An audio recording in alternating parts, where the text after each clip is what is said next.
Primera llamada, primera llamada.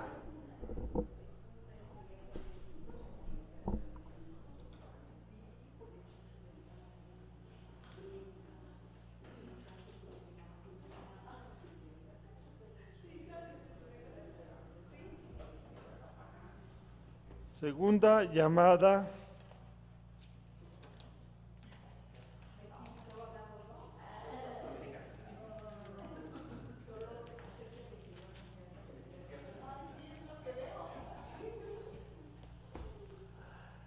Segunda llamada, tercera llamada. Y comenzamos. Ay, ese es donde lo he escuchado.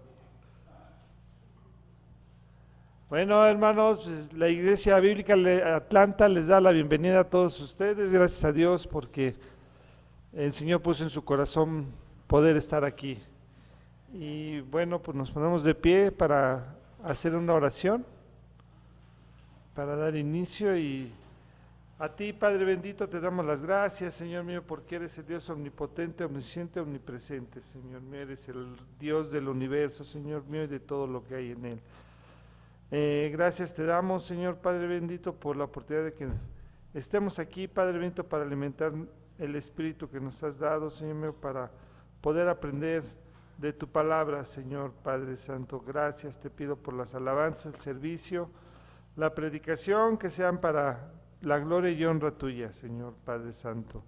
Te pido que nos des sabiduría e inteligencia a nosotros para que podamos entender tu mensaje, Señor, que has puesto en Juan Carlos, Señor mío, para que nos lo pueda explicar, Padre Santo. Te pedimos por los hermanos que vienen en camino, si tú permites que estén aquí, gracias, y no cuídalos donde quiera que estén, Padre Santo. Gracias, todo eso te lo pedimos en el nombre de tu amado Hijo Jesucristo. Amén. Nos toca leer Proverbios 4.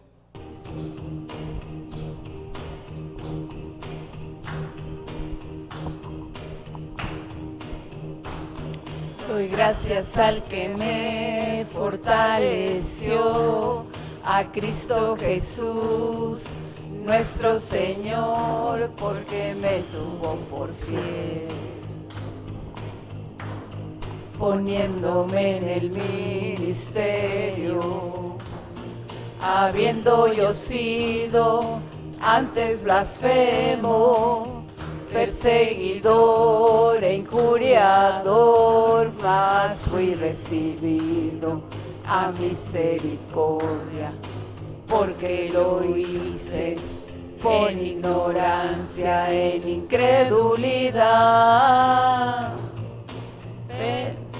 Pero la gracia de nuestro Señor fue más abundante con la fe y el amor que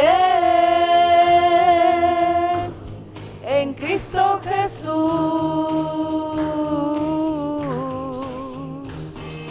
Pero la gracia de nuestro Señor fue más abundante con la fe y el amor que es en Cristo Jesús. Doy gracias al que me fortaleció, a Cristo Jesús, nuestro Señor, porque me tuvo por fiel. Poniéndome en el ministerio, habiendo yo sido antes blasfemo, perseguidor e injuriador, mas fui recibido a misericordia, porque lo hice en ignorancia, en incredulidad. Pero la gracia de nuestro Señor fue más abundante con la fe y el amor que es en Cristo Jesús. Pero la gracia de nuestro Señor fue más abundante con la fe y el amor que es en Cristo Jesús.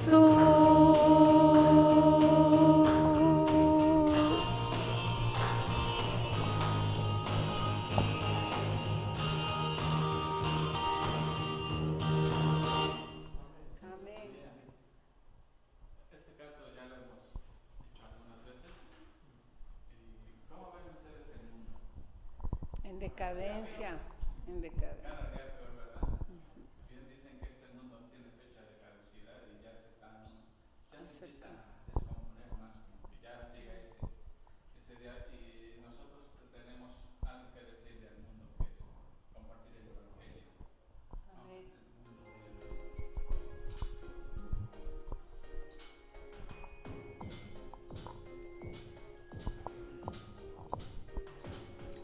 El mundo hoy se encuentra en agonía, pecado y dolor.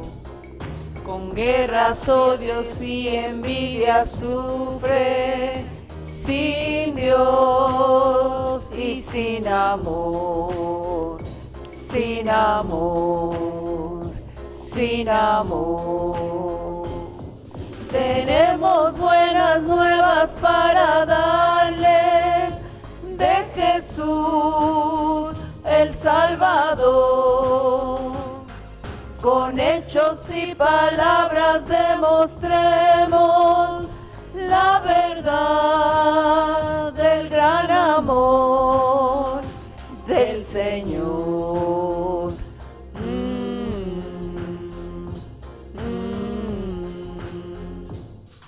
El mundo afligido el Evangelio con gozo proclama, cual luminares en un siglo oscuro, a Cristo levantar, levantar, levantar. Tenemos buenas nuevas para darles de Jesús el Salvador. Con hechos y palabras demostremos la verdad del gran amor del Señor.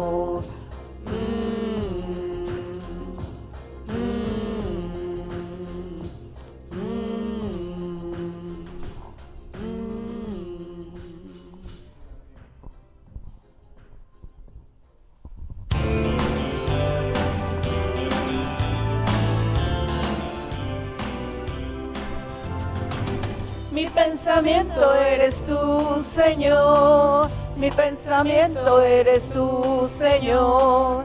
Mi pensamiento eres tú, Señor. Mi pensamiento eres tú, Señor. Porque tú eres mi buen pastor. Me alimentas con tu amor. Y tu palabra me da vigor. Seguro estoy, porque tú eres mi buen pastor, me alimentas con tu amor, y tu palabra me da vigor, seguro estoy.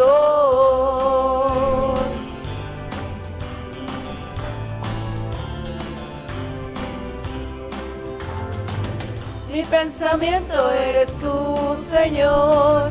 Mi pensamiento eres tú, Señor. Mi pensamiento eres tú, Señor. Mi pensamiento eres tú, Señor. Porque tú eres mi buen pastor. Me alimentas con tu amor. Y tu palabra me da vigor. Seguro estoy. Porque tú eres mi buen pastor, me alimentas con tu amor, y tu palabra me da vigor, seguro estoy.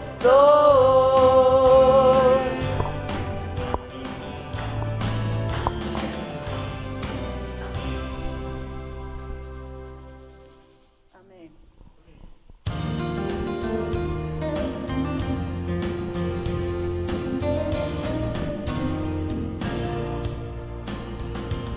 me fue dado un aguijón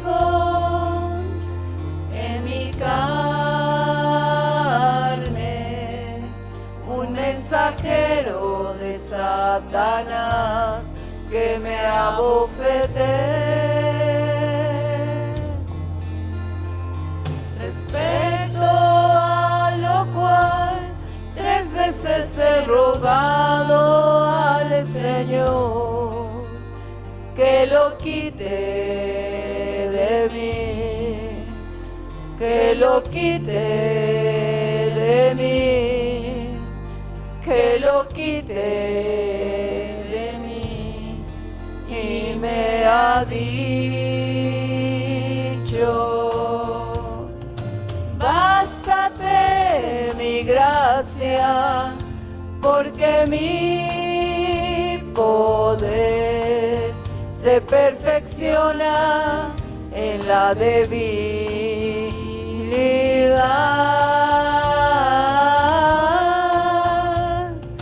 Bástate mi gracia, porque mi poder se perfecciona en la debilidad.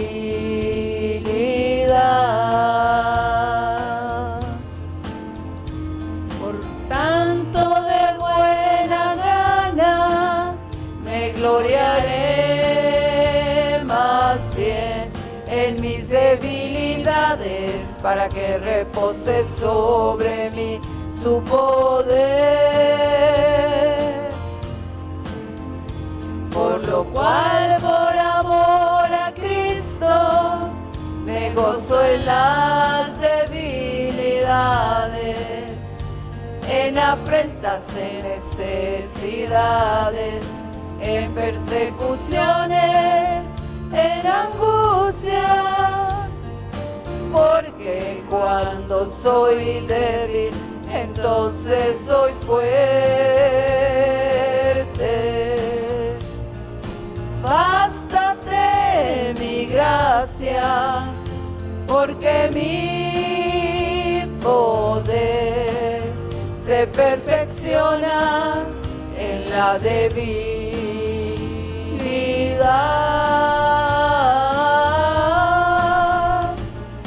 Bástate mi gracia, porque mi poder se perfecciona en la debilidad.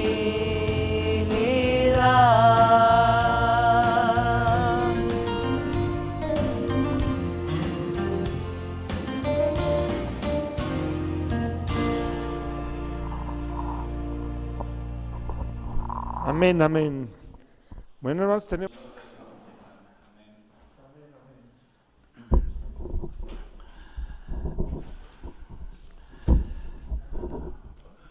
Sí, para los que no vinieron hoy, pues de lo que se perdieron, que estuvo aquí Pablo y Rosita, y ni modo, se lo perdieron.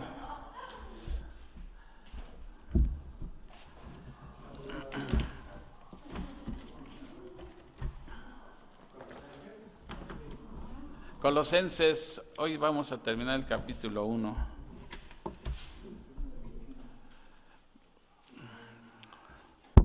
Bueno,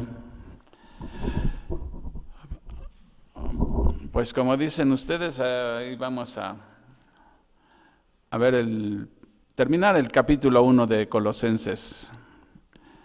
Realmente es un pasaje, este pasaje es bien importante, es un pasaje netamente cristológico, ¿verdad? Y si recordamos un poquito lo que vimos la semana pasada, ¿sí? Bueno, realmente sí se acuerdan de la introducción, ¿no? De si Pablo nunca había estado en Colosas, ¿cómo es que había una iglesia cristiana ahí? Por Epafras, ¿verdad? Que conoció a Pablo, se cree que en Éfeso, y llevó el evangelio a Colosas, y así fue como se fundó Y para cuando Pablo está escribiendo la carta, Pablo se encuentra en la cárcel en Roma, y hasta allá lo va a visitar a Epafras porque, pues para hablarle de la fe de los colosenses, pero también del problema que, ¿se acuerdan de qué problema era el que había en Colosas? Bueno, los problemas que habían, ¿qué eran?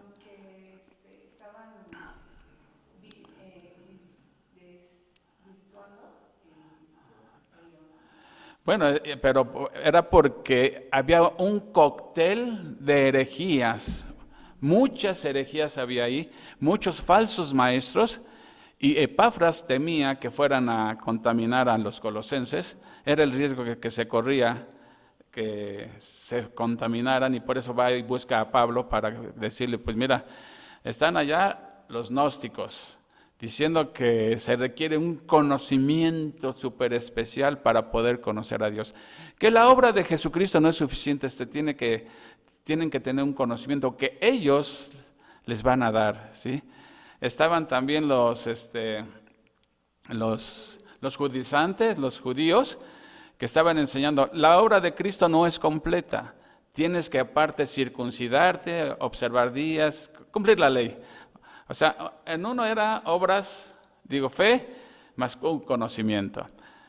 Aquí era fe más rituales, ¿sí? Estaban también los que promovían la adoración a los ángeles, también adoración a los ángeles había. Estaban los epicúreos y los estoicos. Los estoicos decían que la única manera de madurar era golpeando la carne, dándose latigazos. Y Pablo dice, pues eso tiene mucha apariencia de piedad, pero la verdad es que no sirven para controlar los deseos de la carne. Y estaban los epicúreos que decían que toda la materia era mala, comamos y bebamos, que mañana moriremos. Todas esas y entonces la gente ahora sí que podía escoger lo que le gustaba de cada una y hasta hacer su propia religión, ¿no? Así estaban las cosas. Como hoy en día, tantas ideas, tantas filosofías que hay que quieren incluirlas a la obra de Cristo, como si Cristo necesitara todo eso. Entonces, vimos hace 8 días, y Pablo va a refutar esas herejías, ¿sí? Con 4 argumentos que vimos hace 8 días, ¿sí? Y el primero que Pablo dice es que Cristo es el Salvador del mundo, ¿sí? El Salvador del mundo. Y nos recuerda que Cristo nos ha librado, ¿sí? ¿Nos ha librado de qué? Pues primeramente de la condenación del pecado, ¿sí? Nos libra del poder del pecado y finalmente nos librará de la presencia del pecado. Nos ha trasladado, dice Pablo, nos ha trasladado de las tinieblas a la luz admirable de su Hijo, ¿sí? Nos ha redimido, o sea, Él con su sangre compró nuestra libertad, éramos esclavos del mercado del pecado, nos libra y nos ha perdonado además todos nuestros pecados, ¿sí? Luego dice que Cristo es la imagen misma de Dios. Eso es bien importante, es la imagen misma de Dios, ¿sí? La palabra imagen, recuerden que era la palabra eikon, que era de donde se viene la palabra ícono. Y o sea que lo que es el Padre es el Hijo, es lo mismo, en esencia son lo mismo, el Padre y el Hijo, es Dios, ¿sí? Y luego nos dice que Él existió antes de la creación. Ya recuerdan que los testigos dicen que, como dice, es el primogénito de la creación. Lo entienden, expliqué hace 8 días de la palabra prototokos, que significa el primer engendrado, pero tiene otro uso, también de rango, no de cronología, sino de rango también, ¿sí? Que Él creó todas las cosas. Entonces no se puede ser criatura y creador al mismo tiempo, o se es creador o se es criatura. Y Pablo está diciendo que Cristo es el creador de todo, y Juan también lo menciona ahí en el Evangelio. Así que, y no solamente las creó, las sostiene, las sustenta las cosas. O sea, muchos creen que, Dios hizo la creación, pero ya no tiene nada que ver con ella. Como si le hubiera dado cuerda y ahí se quedó el reloj caminando solito. Y dice que Pablo dice que Jesús sostiene todas las cosas, o sea, mantiene la cohesión. Decíamos, si aún la Tierra se desviara tantito de su órbita, traería consecuencias terribles, ¿no?, para la humanidad. Él es el que sostiene todo y todo lo sostiene con el poder de su palabra, ¿sí? Decíamos también que no solamente controla la estrella más distante del universo, está bajo su control, sino aún nos sostiene a nosotros. En la noche, ¿quién mantiene tu corazón latiendo? ¿Quién te mantiene respirando? Jesús, ¿sí? Entonces, todo eso es maravilloso, ¿sí? Luego dice que Cristo es la cabeza de la iglesia. O sea, la iglesia no necesita ni gurús, ni ángeles, ni nada. Su cabeza es Jesucristo. El mandamás es el que le da crecimiento y dirección a la iglesia, ¿sí? Y por último, vimos que Jesús reconcilia todas las cosas, ¿sí? Todas las cosas las reconcilia. Y algún día van a reconciliar la naturaleza y las personas, ¿sí? Decíamos que esto no era universalismo, o sea, cuando dicen que va a reconciliar todas las cosas, muchos agarran de que, ya ves, finalmente todos vamos a ser salvos porque Jesús reconcilia todas las cosas con el Padre. Decíamos que eso es un absurdo, porque si Dios pensara perdonarnos finalmente a todos, aún al mismo Satanás creen algunos. ¿Qué caso tuvo entonces que Jesús muriera? Sería absurdo, ¿no? Entonces, habla del ministerio de la reconciliación y eso es lo que Pablo va a empezar ahora a detallar, porque Pablo se concentró tanto en Jesucristo, en explicar su deidad, que ahorita va a hablar un poco de él, de Pablo. Porque miren, seguramente, ¿Pablo dónde estaba? En la cárcel, ¿sí? Entonces, sus enemigos que se encargaban de desacreditarlo, bien podían haber dicho, miren, ¿por qué hacen caso a esa carta que les mandó si es un pobre prisionero? ¿Sí? No tiene validez, es un prisionero, como si nos mandara ahorita una carta al Chapo Guzmán a nosotros. ¿Sí? ¿Qué puede tener de interesante el Chapo, no? Por el hecho de que está en la cárcel. Pero aquí Pablo está en la cárcel y se aprovechaban para desacreditarlo los enemigos. Así que hoy vamos a ver el ministerio de la reconciliación más a detalle, pero vamos a orar primeramente y pedirle a Dios que nos ayude. Amado Padre Celestial, cuántas gracias, Señor, te damos, primeramente porque hoy nos permitiste despertar y porque nos permites estar aquí reunidos en este lugar y lo más importante, Señor, estudiar tu santa palabra, Señor. Te pido que me ayudes, Señor, a explicar tu palabra con fidelidad al texto y danos un corazón enseñable, que podamos ser enseñados por tu Santo Espíritu, Señor, que salgamos de aquí alimentados. En el nombre de Cristo te lo pedimos. Amén. Amén. Bueno, vamos a ver el versículo 21 al 29. Fíjense, en el versículo 20, donde hablaba de la reconciliación, dice ahora Pablo, aquí continúa la idea, dice, eso los incluye a ustedes, que antes estaban lejos de Dios, eran sus enemigos, separados de Él por sus malos pensamientos y acciones. Pablo les está diciendo que ustedes, colosenses, han sido objeto de la gracia de Dios. Y aún ustedes han sido reconciliados con Dios. ¿Cómo les dice Pablo que estaban, en qué condición estaban antes? ¿Sí? Separados de Dios, ¿sí? Y les está recordando Pablo cómo era su vida, ¿sí? Totalmente separados de Dios. Y una vida separada de Dios, ¿cómo se manifiesta ya en la práctica? Pues malos pensamientos y malas acciones. Y Pablo les está diciendo, acuérdense cómo estaban ustedes, ¿sí? Para evitar que vuelvan a caer. Ese era uno de los riesgos, que los colosenses podían volver al paganismo, ¿sí? Y esto sirviera de ocasión para hacerle caso a los falsos maestros. Que les dijeron, ¿ves cómo Jesucristo no sirve? Mira, necesitas esto que yo te estoy ofreciendo, ¿sí? Entonces, Pablo está recordándole su pasado para evitar que ellos vuelvan al paganismo, ¿sí? Entonces, ellos eran enemigos de Dios, ¿sí? Por sus malos pensamientos, sus malas acciones. Siempre malos pensamientos conducen a malas acciones, ¿sí? Lo dice Pablo ahí claramente, que los deseos de la carne son contra los deseos del Espíritu, ¿sí? Por eso Pablo les está diciendo, ustedes estaban separados de Dios, eran enemigos de Dios, ¿sí? Por sus malos pensamientos y sus malas acciones, ¿sí? Porque nosotros, por naturaleza, ¿cómo nacemos? Como hijos de ira, pecadores, ¿sí? Hasta que Jesús nos reconcilia con el Padre, ¿sí? Como dice en Romanos, no hay quien busque a Dios. Ese es realmente el problema de este mundo, ¿sí?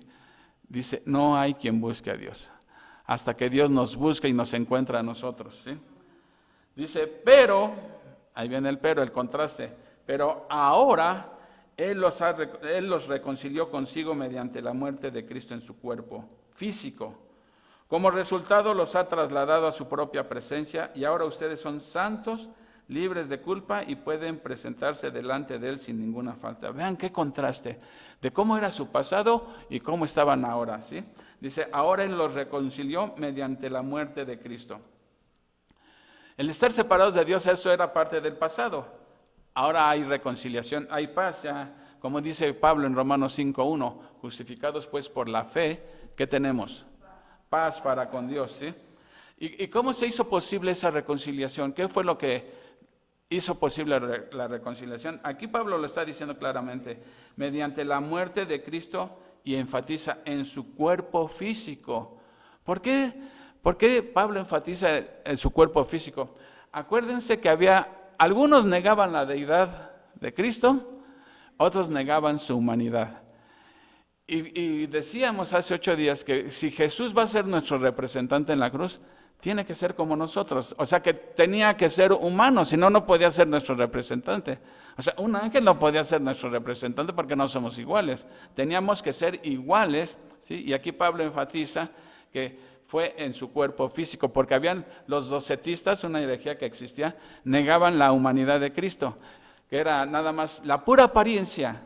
Cristo aparentaba ser humano, pero que en realidad no era humano, ¿sí? Entonces Pablo aquí está diciendo, la reconciliación se ha hecho mediante la muerte del cuerpo de Jesucristo, cuerpo físico.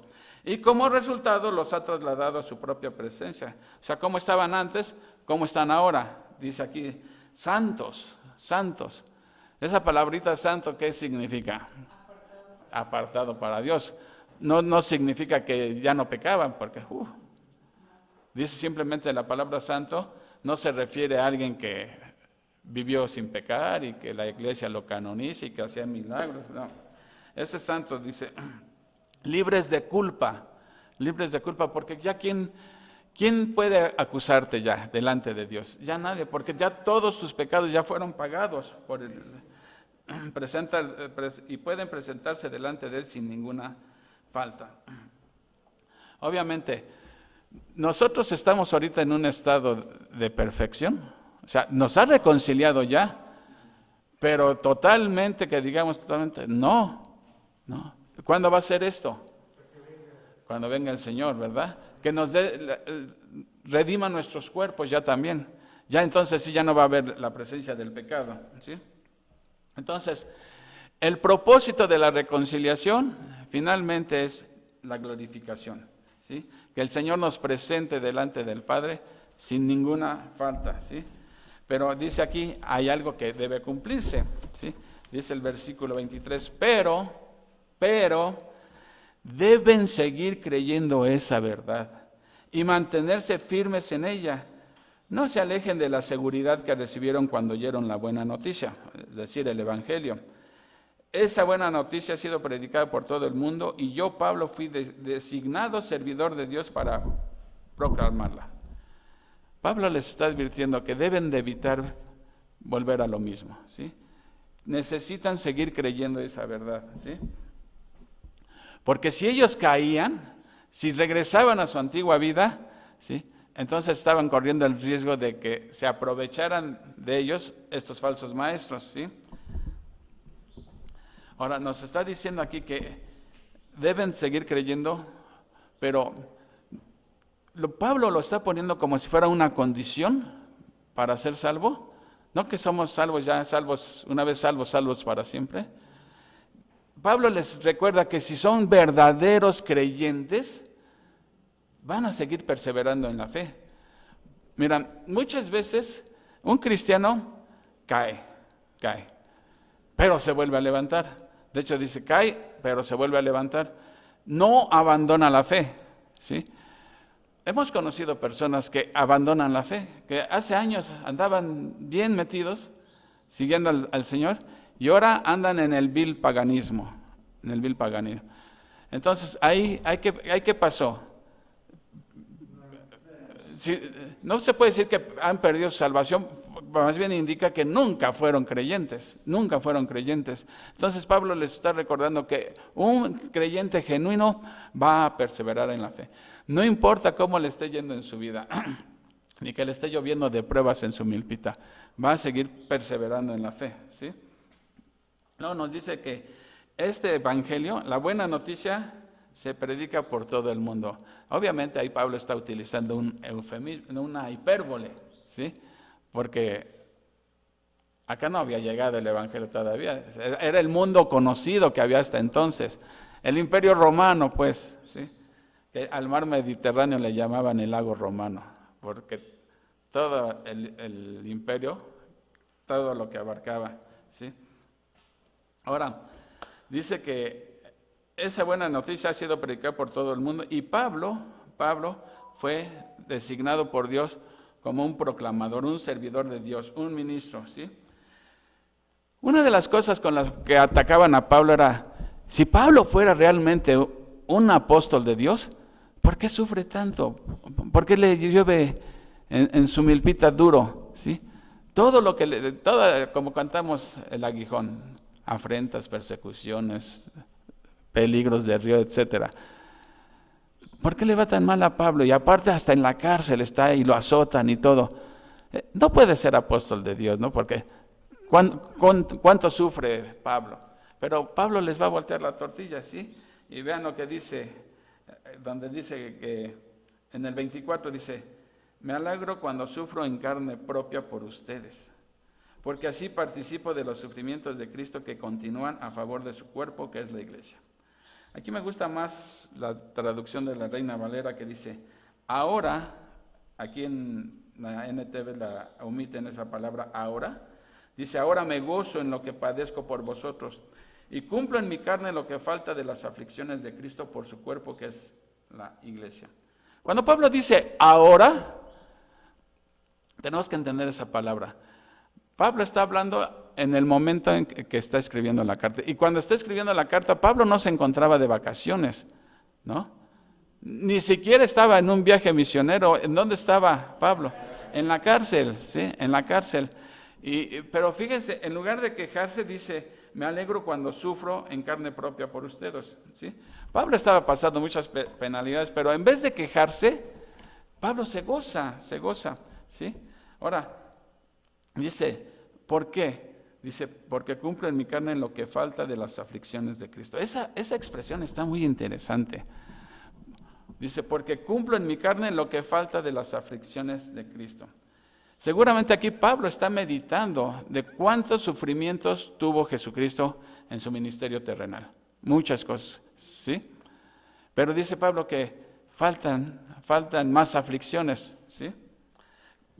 ¿Cómo explicar esto? Miren, voy a tratar de explicar. Los enemigos de Jesucristo se cansaron, ¿sí? Hasta hartarse de hacerle daño a Jesús. Mucho daño, ¿sí? Pero ahora ya Cristo ya no está físicamente. Ahora, ¿a quién le van a lanzar los ataques? A sus seguidores. O sea, ya no está Jesús para que ahora lo hieran a él. Pero vamos ahora sobre sus seguidores. Y Jesús mismo lo dijo, en el mundo hallaréis aflicción, ¿sí? Si me han perseguido a mí, los perseguirán ustedes. Si me odiaron a mí, los odiarán a ustedes, ¿sí? ¿Y por qué? Porque por causa mía, porque no son ustedes del mundo. Si fueran del mundo, aquí los traerían. Pero antes bien yo los escogí del mundo, ¿sí? Entonces, eso es lo que está diciendo aquí Jesús. A mí me están cayendo aflicciones que como ya no se las pueden hacer a Jesús, ahora me las hacen a mí. Pero no solamente a Pablo, a todo creyente genuino que sufre penalidades, se burlan de ti, ay, aleluya, ¿no? Y cosas por el estilo. Y esas son a veces puedes hasta correrte de tu trabajo, ¿sí? Porque no corres en el mismo desenfreno que los demás, te pueden correr por ser cristiano. A veces hasta tu propia familia te rechaza por ser cristiano. Entonces, eso es, Pablo dice que eso es normal, ¿sí? A Jesús lo odiaban, también van a odiar a sus seguidores, ¿sí?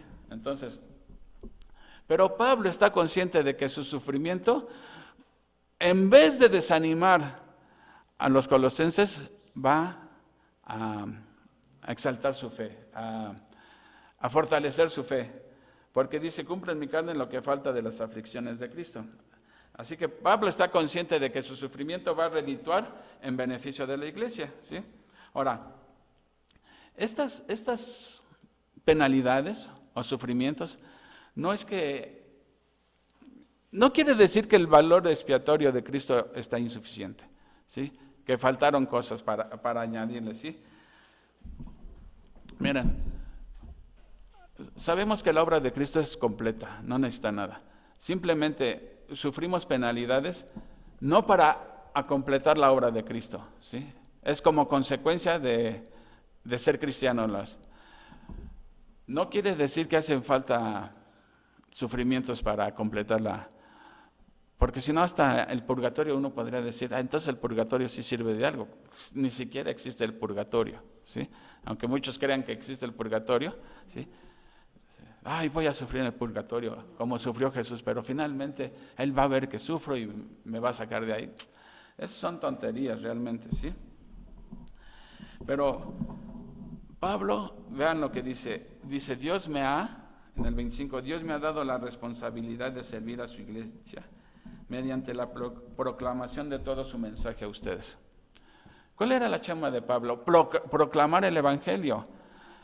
¿Es responsabilidad nada más de algunos? Es de todo cristiano, ¿sí? Proclamar el evangelio. Sobre todo, ¿por qué razón? Porque ¿cómo estamos viendo cómo va el mundo? En decadencia totalmente, ¿sí?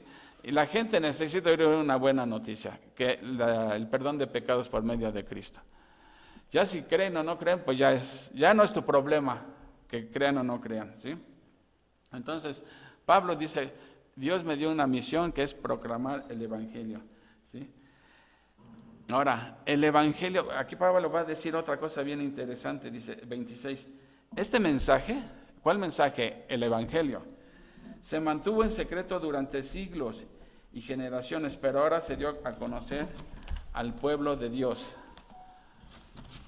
¿Cómo está esto de que el evangelio se mantuvo en secreto? Era un misterio, algo no revelado, algo que no se conocía.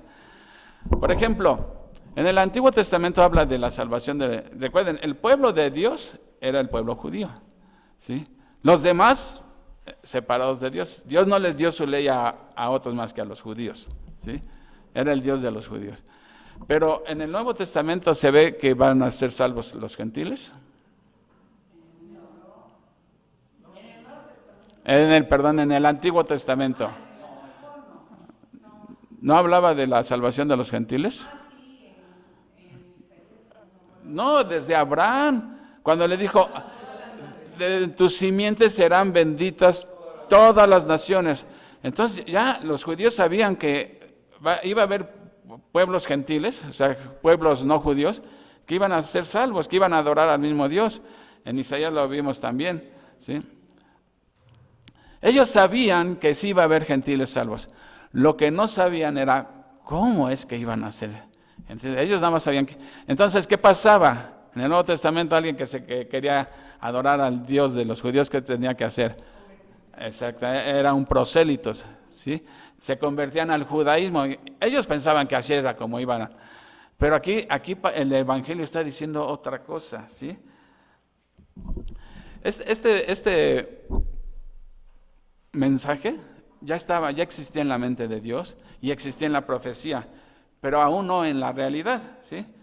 Dice en el 27, pues Él quería que su pueblo supiera que las riquezas y la gloria de Cristo también son para ustedes. ¿Quiénes son ustedes? Los gentiles, dice aquí. La Reina Valera dice, a quienes Dios quiso dar a conocer las riquezas de la gloria de este misterio entre los gentiles. Ahí está el mensaje. Iban a ser tanto los judíos como los gentiles, ¿sí? Iban a formar un solo cuerpo. Eso era lo que no se conocía. La iglesia no se conocía en el Antiguo Testamento. Por eso la iglesia no pudo haber nacido en el Antiguo Testamento, porque la diferencia es que pertenecen al mismo cuerpo. Ya no había una separación entre los judíos y los gentiles, ¿sí? Se cortó, se quitó la barrera. Ahora eran en igualdad de condiciones, está un judío que un gentil ahora en la iglesia. Eso no existía antes, no existía eso antes. Eso era lo que no se conocía. Y la iglesia no existía en el Antiguo Testamento, porque cuando Jesús dice, y sobre esta roca edificaré mi iglesia, quiere decir que todavía no existía la iglesia. Dice, edificaré en tiempo futuro. Apenas cuando se proclamara este evangelio, este mensaje, iban a ser la iglesia, ¿sí? En igualdad de condiciones, ¿sí? ¿Y qué implica esto? ¿Sí? Miren, dice, pues él quería que su pueblo supiera que las riquezas y la gloria de Cristo también son para ustedes, ¿sí? Ahora, ¿qué importancia tiene esto de que dice aquí que en la continuación del versículo 27, y el secreto es, o sea, el misterio es, Cristo vive en ustedes? Eso era algo inimaginable, ¿sí? Que tanto en el judío como en el gentil, Cristo more en cada uno de ellos, ¿sí? Ese es el secreto. Eso no existía antes. ¿Cómo mora Cristo en nosotros? Por medio de su Espíritu Santo, ¿sí? Y el secreto es, Cristo vive en ustedes. Eso les da la seguridad de que participarán de su gloria. Ahí lo dice claramente. Y el secreto es, Cristo vive en ustedes. Eso les da la seguridad de que participarán de su gloria. En la Reina Valera dice, ¿cuál es ese misterio? Dice, Cristo en vosotros, ¿sí? La esperanza de gloria.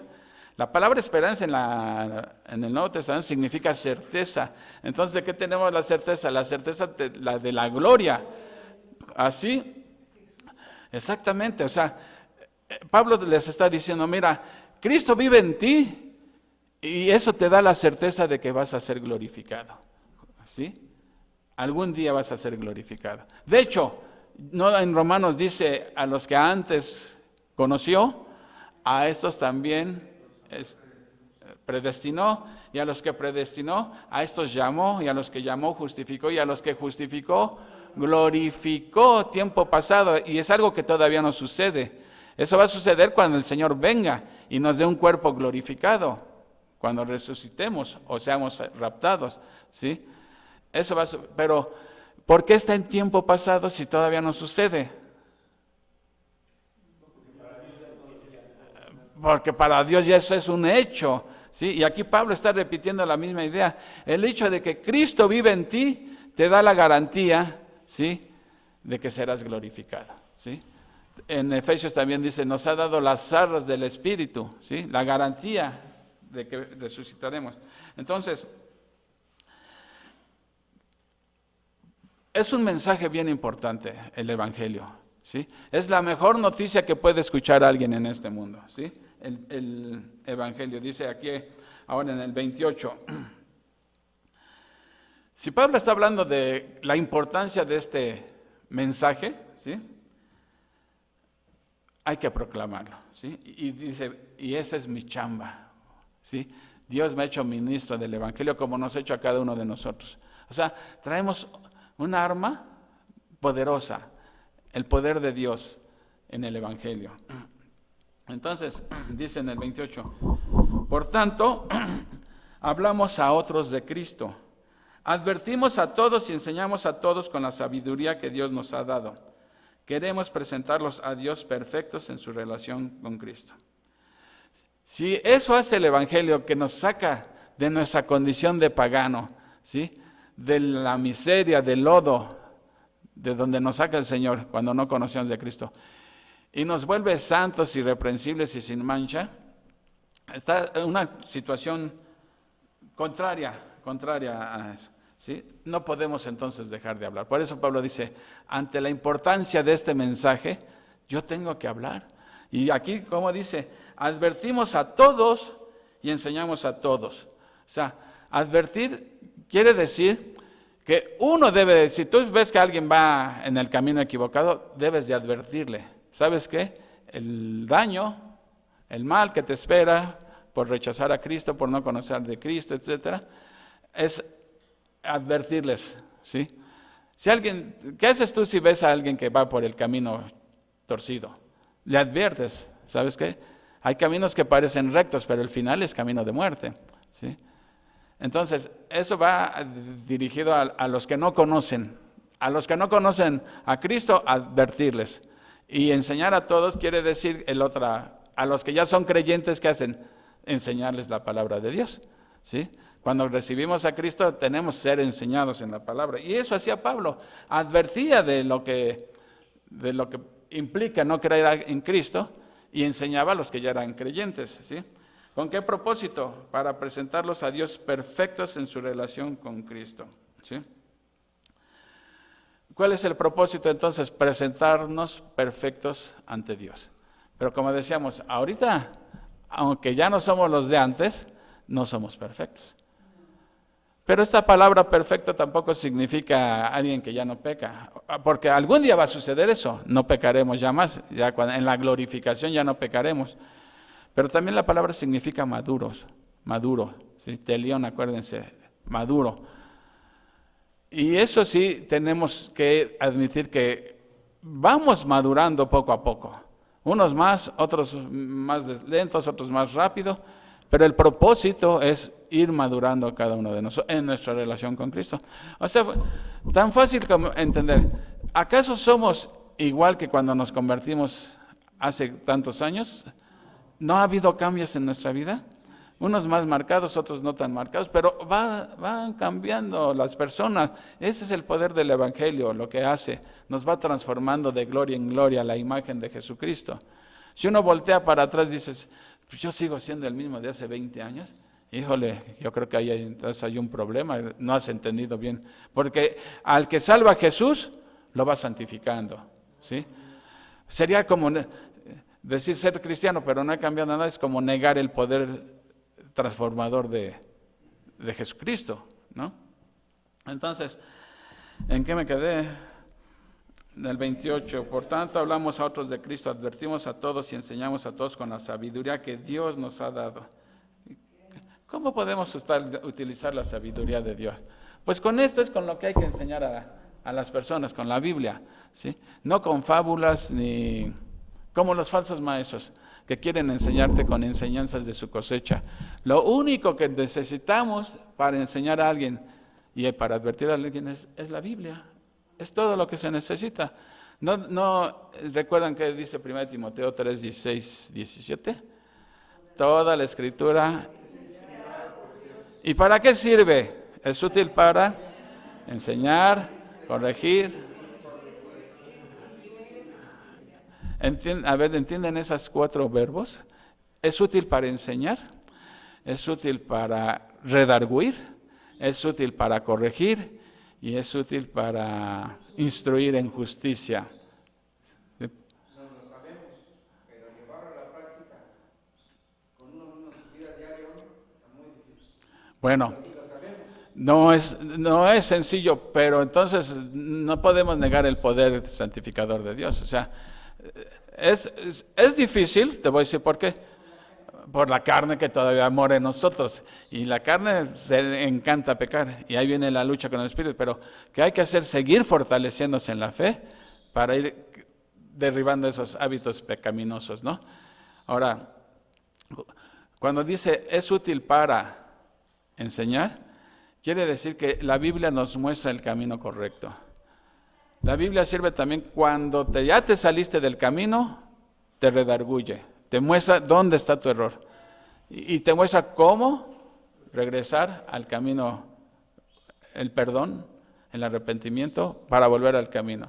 E instruir es para que ya no te vuelvas a salir del camino. O sea, muchas veces fallamos nosotros como dice Pablo, no es tan fácil. No, ya sé que no es fácil. Sobre todo cuando andamos alejados del Señor es más difícil todavía. Ser como Cristo, ¿sí? Pero, ¿por qué algunos sí pueden? Por ejemplo, Pablo el apóstol, ¿cómo podía hacer tanto? ¿Sí? Bueno, aquí no lo va a decir ahorita adelante, ¿sí? Porque se esforzaba. Vamos a leer el último versículo. Es por eso que trabajo y lucho con tanto empeño. Ahí está diciendo una cosa. Pablo ahora sí que le echaba ganas. De hecho, la palabra griega es agonizo, ¿sí? Cuando dice trabajo y lucho con tanto empeño, está hablando de como si hasta el último aliento de su vida, Pablo luchaba, ¿sí?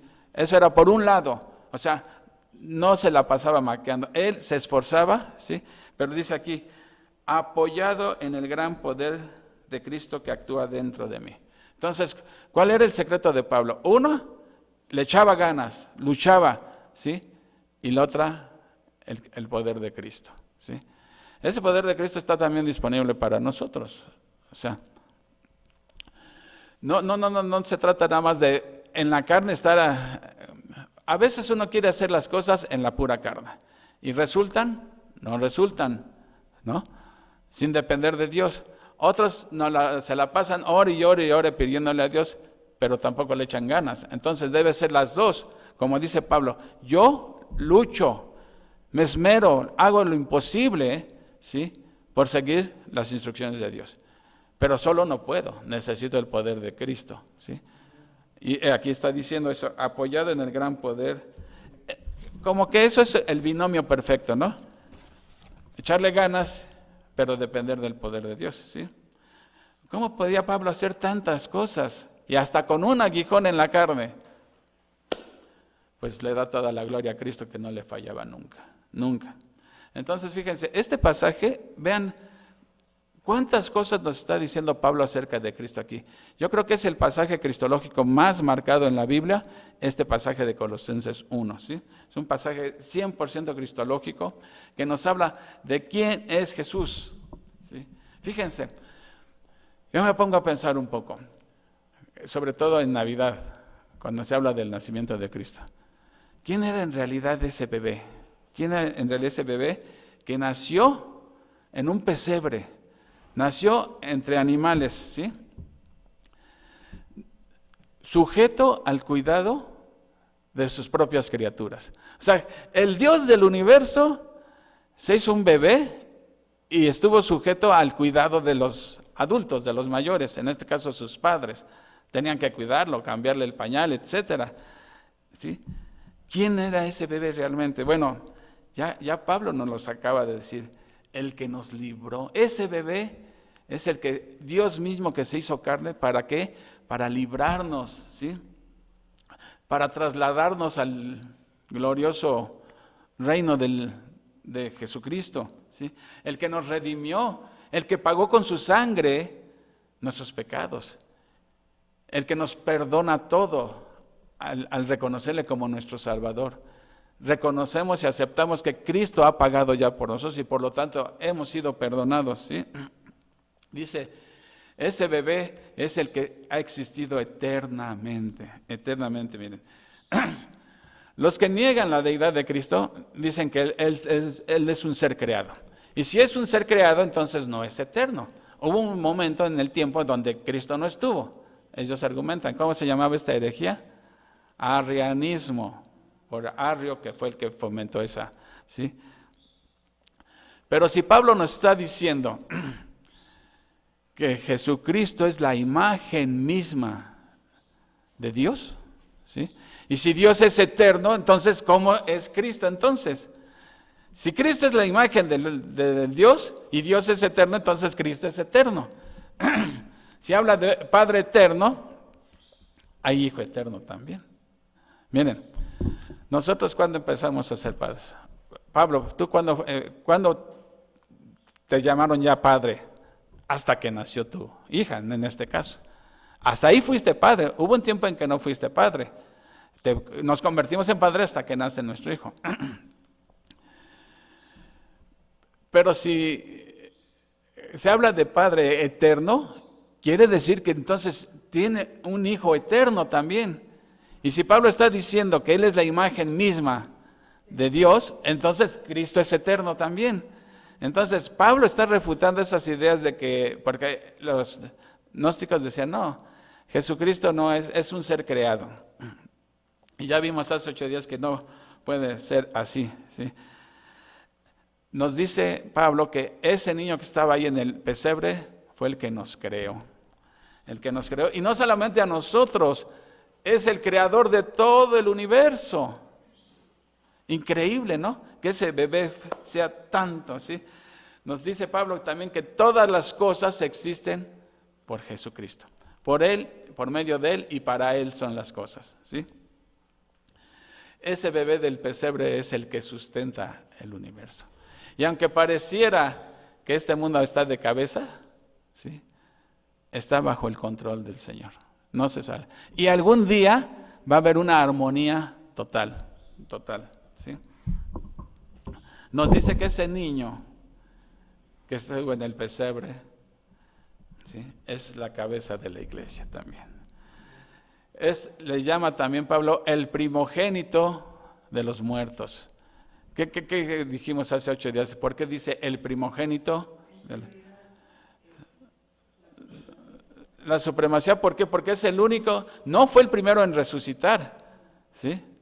Porque antes de Jesús hubo resurrecciones en el Antiguo Testamento. Lázaro resucitó antes, la hija de Jairo resucitó antes que Jesús. Pero todos volvieron a morir, todos volvieron a morir. El único que resucitó para no morir fue Jesús, porque resucitó con un cuerpo glorificado, ¿sí? Entonces, por eso le llama el primogénito de los muertos. Le dice la cabeza de la iglesia porque Él es el que nos guía, ¿sí? El que nos da dirección. No necesitamos otra guía más que Jesucristo. Y lo que más deja sorprendido, es que es el que nos reconcilia con Dios. Cristo nos reconcilia con Dios.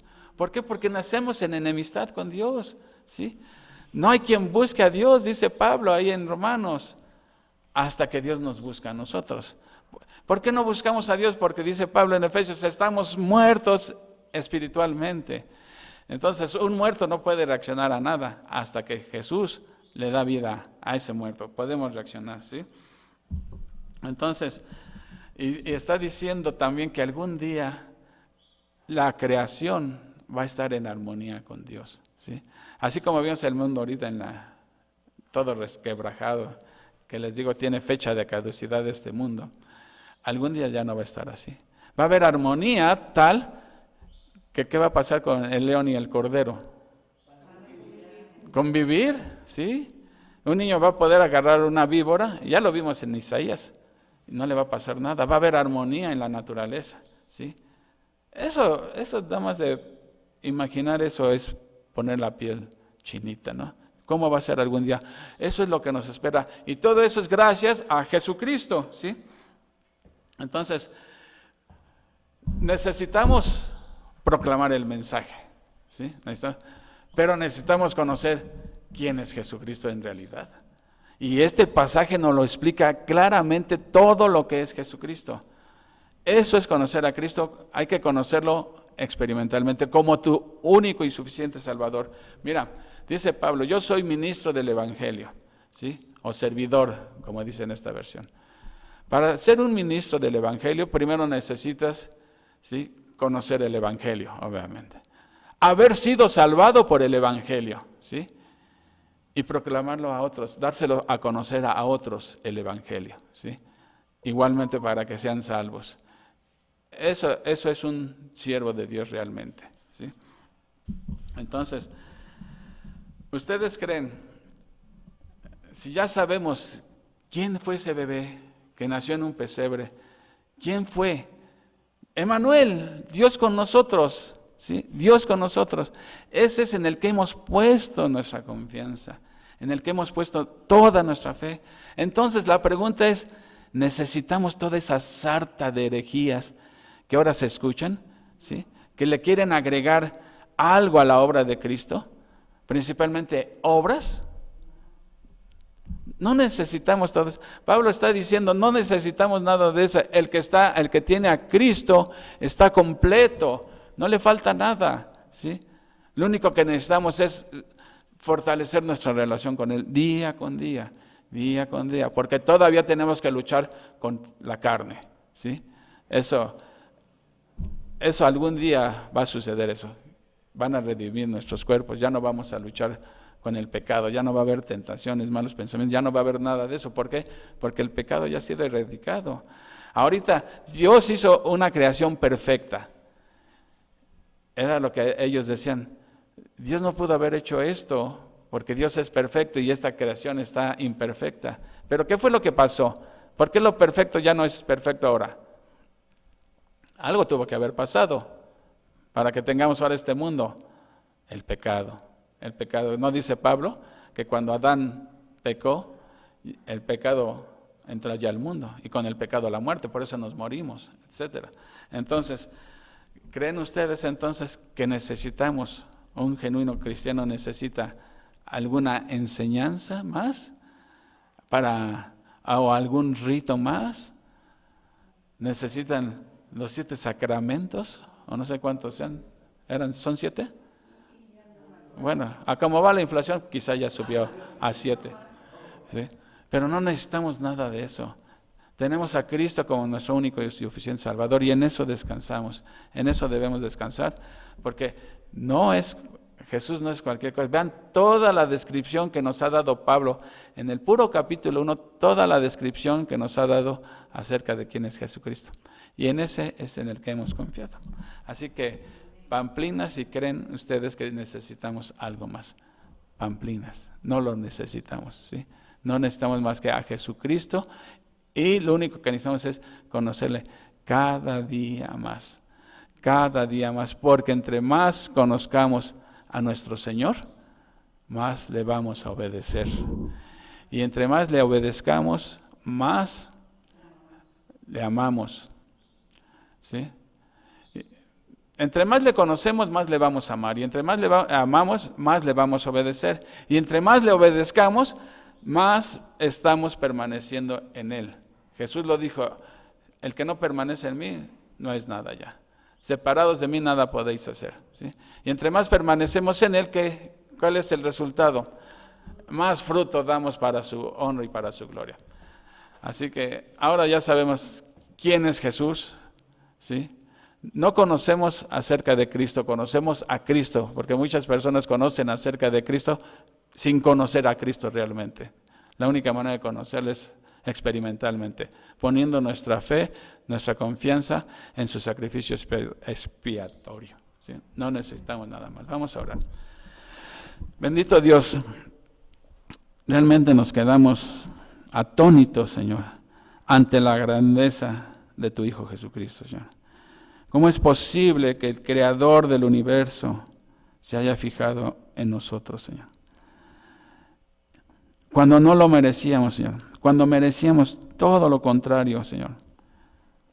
Bien dice tu palabra, mostraste tu amor para con nosotros, en que siendo aún pecadores, enviaste a tu Hijo Jesucristo a morir por nosotros, Señor. Para reconciliarnos contigo mediante su muerte en la cruz, Señor. Te lo agradecemos, Señor. Ayúdanos, Padre, a apreciar esta gran verdad que hemos aprendido hoy, Señor. Todo lo que es tu Hijo, Señor. Y todo lo hizo para reconciliarnos contigo, Señor. ¿Cuánto sufrió, Señor? ¿Cómo fue que pagó por nuestros pecados? No podemos ni siquiera imaginarlo, Señor. Te lo agradecemos, Padre. En el nombre precioso de tu Hijo Jesucristo. Amén. Amén.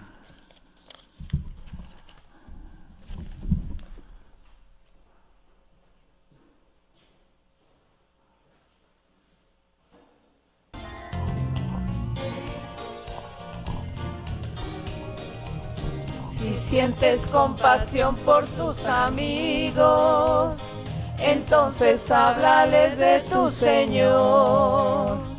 Si sientes compasión por tus amigos, entonces háblales de tu Señor. Háblales de Cristo, cuenta a tus amigos lo que el Salvador hizo por ti. Háblales de Cristo, cuenta a tus amigos lo que el Salvador hizo por ti. Testifica, testifica, testifica de Cristo por doquier. Testifica, testifica, testifica de Cristo por doquier. Si sientes compasión por tus parientes, entonces háblales de tu Señor. Si sientes compasión por tus parientes, entonces háblales de tu Señor. Háblales de Cristo, cuenta a tus parientes lo que el Salvador hizo por ti. Háblales de Cristo, cuenta a tus parientes lo que el Salvador hizo por ti. Testifica, testifica, testifica de Cristo por doquier. Testifica, testifica, testifica de Cristo por doquier.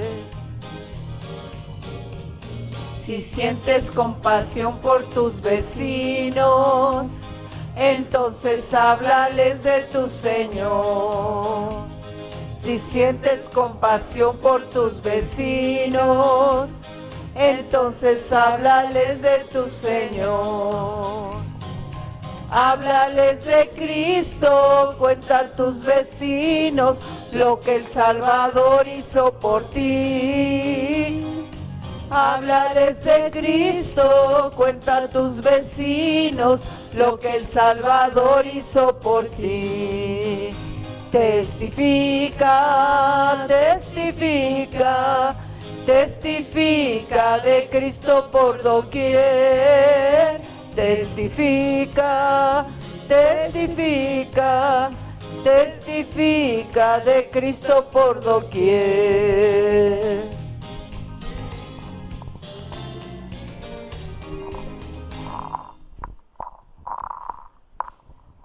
Amén, amén. Pues vamos a invitar al hermano Armando para que ore por la despedida, por favor. Gracias. Vamos a orar, hermanos. Bendito Padre Celestial, muchas gracias te damos, primeramente por permitirnos estar nuevamente contigo aquí en esta casa de oración. Gracias te damos por las alabanzas, gracias por escuchar tu palabra, Señor. Y en esta hora te pedimos, Señor, que bendigas nuestro andar, nuestro caminar, nuestras idas y nuestras salidas, donde quiera que vayamos, Señor, durante la semana. Te pedimos que este día podamos participar y estar con la familia nuevamente, convivir con ellos, o estar en el trabajo, donde quiera que estemos, Señor. Que nos bendigas, que nos proporciones trabajo durante la semana y proveas de lo necesario, como es el alimento, el techo y todo lo que necesitamos, Señor. Te lo pedimos en nombre de nuestro Señor Jesucristo, tu Hijo. Amén.